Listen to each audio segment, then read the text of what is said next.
Okay, let's get started. Night before last, I was going to go ahead and try to camp at that lake again. So I called the camp host lady to talk to her about camping. It was a little late. I asked her about the cop knock, and I told her, what can I do to not have that happen again? And she kind of got mad about it. And she basically said the only way that I could ensure that I wouldn't get a cop knock, and she said it in a really rude, nasty way, was that I would need to do the primitive campsite.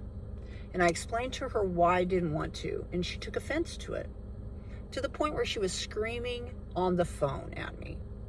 Now, at this point, I realized, and I've come to this point in my life, that if it is too hard in certain circumstances, I'm just going to let it go. I'm not going to pursue it. If it's too hard, I'm just going to, nah. So I told her, if I can't camp the way that I want to, and apparently you're telling me that the city folk, around the small town are calling on people that are camping near water's edge. And the police are basically supporting that because they don't want it either. So basically nobody wants us to camp near water's edge, and I understand that. You want to keep it open for families and make it, citywide, or you know what I mean. So I told her that I just wouldn't camp, that I just use the day facilities, and that I was fine with that. It was no hard feelings, and I wasn't going to camp. But she was already incensed, screaming at the top of her lungs, "Where do you want to camp? Where do you want to camp?" And I was like, I'm good. No, thank you. I'm just not going to camp. So I stayed there until 11 o'clock when the park closed, okay? And I was with family members that were fishing.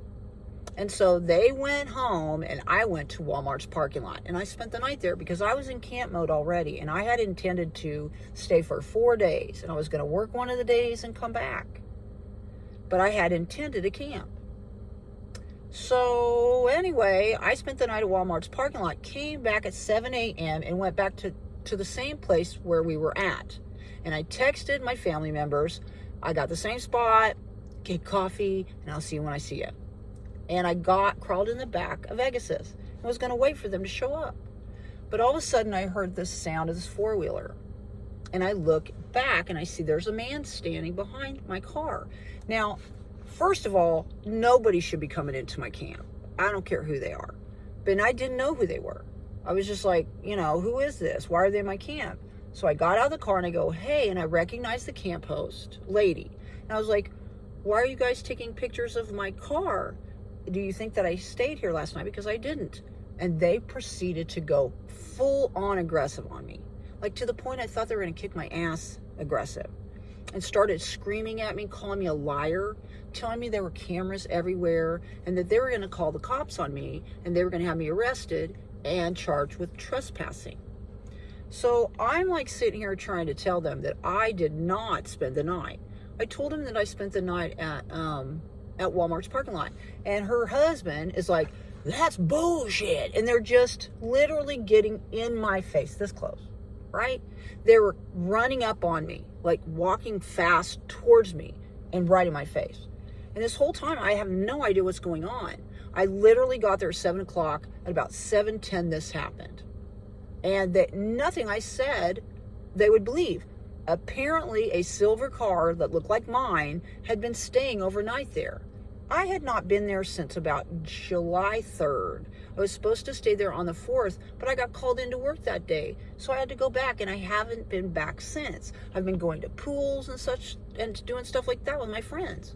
So I haven't been camping or even there. So I kept professing my innocence, which just made them all the madder. And this lady was so mad, she started screaming, shut up, to me at the top of her lungs. And she was sitting there going, shut up, like that to me. And I'm sitting here thinking, they're going to hit me. And the man was right in my face. I figured he was going to hit me. I mean, I really did. When they said that they called the cops, that was it. I looked up the administrative number, and I called them myself and said, listen, these people are nuts.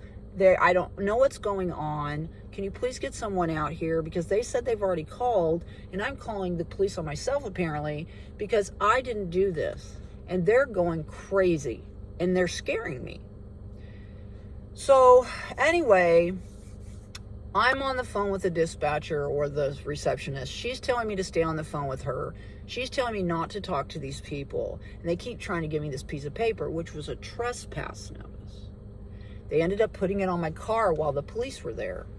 Now, there was a sergeant there that told them, even if she did spend the night here last night and didn't pay, there is no excuse for the way that they're acting right now. There is no excuse for these city employees to be treating this woman this way. And he told me that if one of my men approached you in the manner that they have as law enforcement officers, I would expect you to file a formal complaint against them because what they did was wrong. And the only way that we can hold our city employees accountable is for citizens to file these complaints so that these people can face the repercussions of their actions and consequences, you know. So anyway, I stayed there after they left. And they just left. And I was told, I called the city, I called this chick's boss, and they told me that I was fine, that I didn't have to leave, and that I could use the facilities. And I told them that I was just going to use them during the day, and that I really liked it. So anyway, I spent the night again in Walmart's parking lot, and I was going to spend my time this morning, just because it was supposed to be sunny, but it's not. So that's another thing about this kind of a lifestyle. You got to roll with whatever happens. So I waited until about noon and I went to take a shower, and I'd already talked to a couple of other people that were there day tripping, and they told me that they had issues with these people and that they had seen where they had literally locked the showers so that people couldn't use them as a retaliation. And I thought, well, great, that's probably going to happen today. I don't know. But it got kind of nervous, you know. I ended up addressing some guy that was on a four-wheeler, asking him, are we okay? And he was like, I don't work here. I'm just, you know, I live over there. And I was like, oh, I'm sorry. And I started talking to him. After I told him what happened, he hugged me. And he said, I'm really sorry that happened to you. And he fished and we talked a little bit and all that. But I went to take a shower, right? And someone came to the shower and started banging on the door and yelling. And I said, I'll be right out. And I went out and no one was there. Of course, it was kind of creepy, as all of this is. And basically went to leave, and the lady comes up on the four-wheeler that they came up yesterday morning and acted the way they did. And she had the same evil grin that she had when they were doing what they were doing to me. They said that I was on video, and I told them, let's go look at the video. If I'm supposed to be on video, let me see this. And she said, you're such a dumb bitch. It's not here, it's downtown. And I was like, okay, well, they open at 8, right? Let's go. Every single thing that they said to me, I met, because whatever they're saying isn't true. And when I was there, I saw a couple of silver cars that looked similar to mine, that maybe, you know, one was a Juke, is brand new almost. It was awesome, but it wasn't mine. So I have this call into her boss. I have requested to meet both of them tomorrow in a controlled environment at City Hall so that they can answer for what they've done. Like, call me a dumb bitch. Is that in their capacity as a city employee to say stuff like that to people? Or to call them a liar? Or to get in their face? Or to threaten them? And also, it's a public place. It's run by the city. It's owned by the people. How can you trespass somebody? And don't you have to give them a chance to leave? According to the police and according to the administrative people at the city, they did not have the right to trespass me. Yet they did, because I have evidence, because I have the little sheet that they gave me. So I don't know if they broke the law. I have no idea. But I'm probably not going to be going back. But that's what happened after.